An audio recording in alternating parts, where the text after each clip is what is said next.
If you're having problems going to the gym, I have a solution. There's a documentary on Netflix. I was watching that Arnold Schwarzenegger documentary.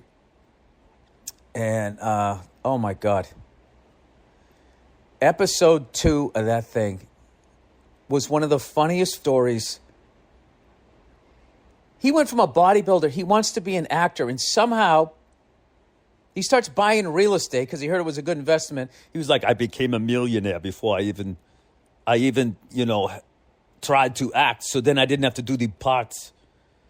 My agents, they wanted me to do smaller parts, be a character actor. I want to be the star. I want to be the lead, right? That was his attitude. And everyone was telling me he was too big and he had an accent. So he somehow gets a meeting with this guy who's made like 500 movies. He walks in there with his agent. And I guess the guy was a little fella and he had this giant desk. Schwarzenegger assesses that, and then to start the meeting, he goes, why does a little man need such a big desk?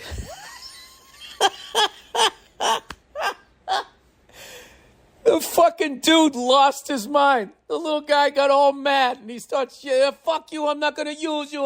Can I use you? He's Italian, right? Off the boat. He goes, I cannot use you. He goes, you have an accent. And Schwarzenegger goes, you have an accent too.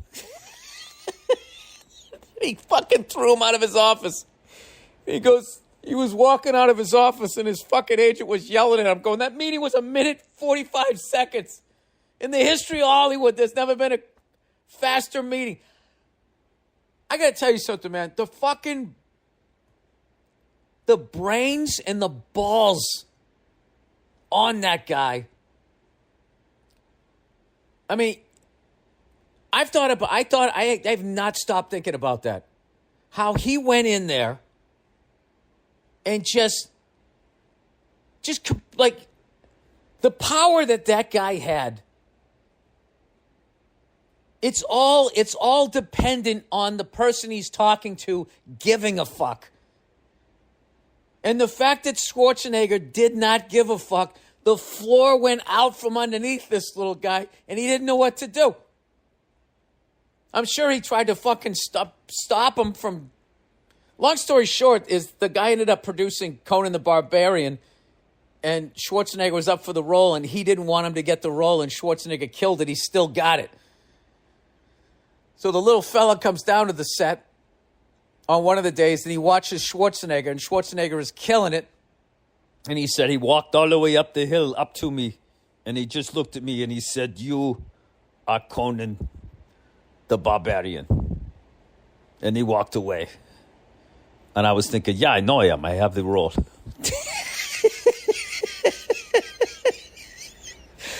Dude, that fucking ice cold logic. All right? The only time I ever heard it like that was when I was in Finland. There's something. You get into a part of fucking Europe. I don't know what the background is for that mindset, but it is astounding when you run into it. Just fucking straight facts or whatever. But just like, it was so inspiring because I've seen a ton of people pretending like they don't give a fuck. But like to believe in yourself to that level, I don't even know what. Then I'm thinking, well, maybe he just went in there and he was so competitive that he was actually like legitimately asking,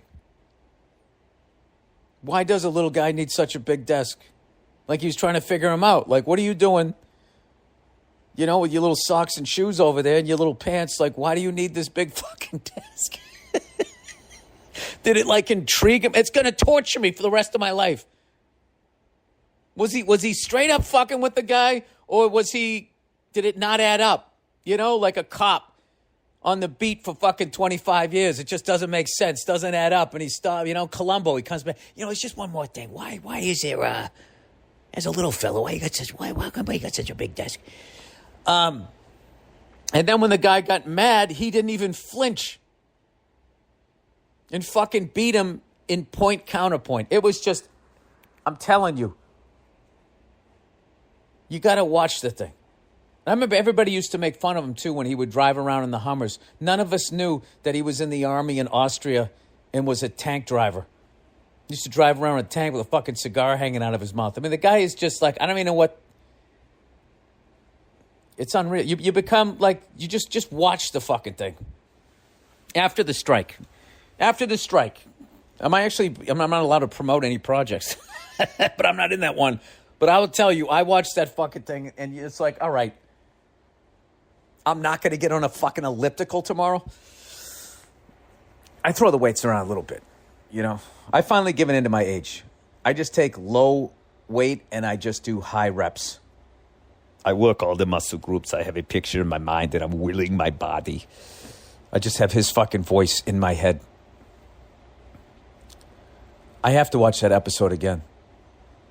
Do you know when somebody just does something so cool, like you wished you did it? You know? And then you start fantasizing that you actually did it. That shit was so fucking cool. I wish I did it, but I can't even trick my own mind in thinking that I would ever do something that as cool as that. The guy's a immigrant. Brutal accent, can barely speak the fucking language, and goes in there and just fucking de-pantses this fucking guy. I would have given anything in the world after he said that to see that little guy's face and his fucking agent. His agent trying to, because his agent wasn't just worried about his client there. He was like, this motherfucker's not going to meet any of my clients after this one. And I'm not going to lie to you. That reminds me of a buddy of mine, a comedian, pitched a show at fucking CBS a long fucking time ago. And CBS was a notoriously cold room. And he went in there and it was funny. They were being assholes and he was an asshole and he couldn't handle basically meeting himself. And he fucking imploded and just verbally abused all of them and fucking walked out, to the point I was managed by the same guy and we had to beg them to let me come in there so I could go in there. And I didn't curse them out or anything. I just I put on my top hat and cane and did my little dance and they just fucking stared at me.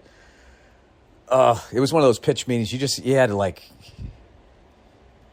you didn't even have to walk it off. It was just so bad. You went out to the parking lot and just laughed. Like, so it's like, all right, well. It didn't even hurt because you could feel there was no hope even just walking in there. So, and that happened to me a lot. So just seeing Schwarzenegger go walking in on one of his first ones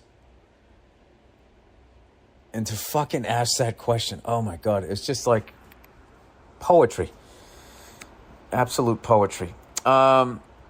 Anyway, I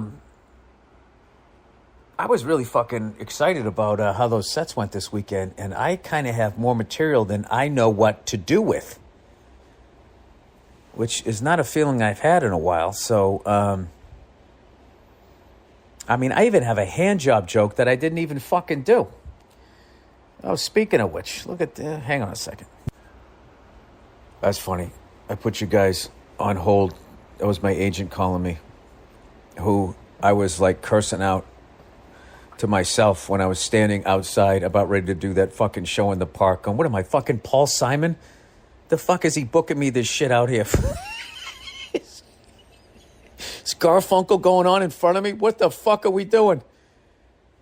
Am I sharing the bill with Peter, Paul, and Mary there?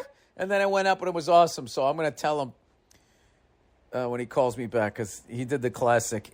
I pick up the phone. Hello. And he goes, shit, can I call you right back? All right.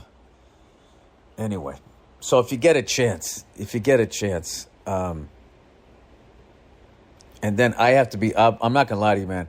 The stuff about his brother, Arnold's brother, is absolutely fucking heartbreaking. And it's the kind of story that, like, I mean, I just, like, people not understanding, like, sensitive kids is just fucking one of the most heartbreaking things you could ever fucking witness or hear about. And I don't know what it is about sensitive kids. I think they're viewed as weak. And back in the day, I think like parents had like this, like they took it on and felt like, you know, I don't have weak kids. I have strong sperm. I just make fucking warriors. And they don't realize that there's all these different ways of being strong. Oh, God. There's a couple of stories that Arnold tells, man. Oh, my God. They're fucking heartbreaking. But it's an incredible... Oh, God. I would kill to listen to any of those tapes. Hey, Arnold, we'll get you some small roles and, do some character actor stuff. That's how we're going to... And he's like, fucking bullshit. I'm not doing those stupid fucking parts. I want to be the star. And then listening to this guy going like, how the fuck am I going to make you a star when you talk like that? I'm not going to say shit to you. Your fucking bicep is bigger than my head. I mean, that must have been somebody says it in the documentary. Says he has the most incredible career of anybody ever. I mean, as far as like where he came from, what he sounded like, and what he ended up doing, it's just fucking, it blows. I know, I'm going on and on about it. We get it, Bill. We get it.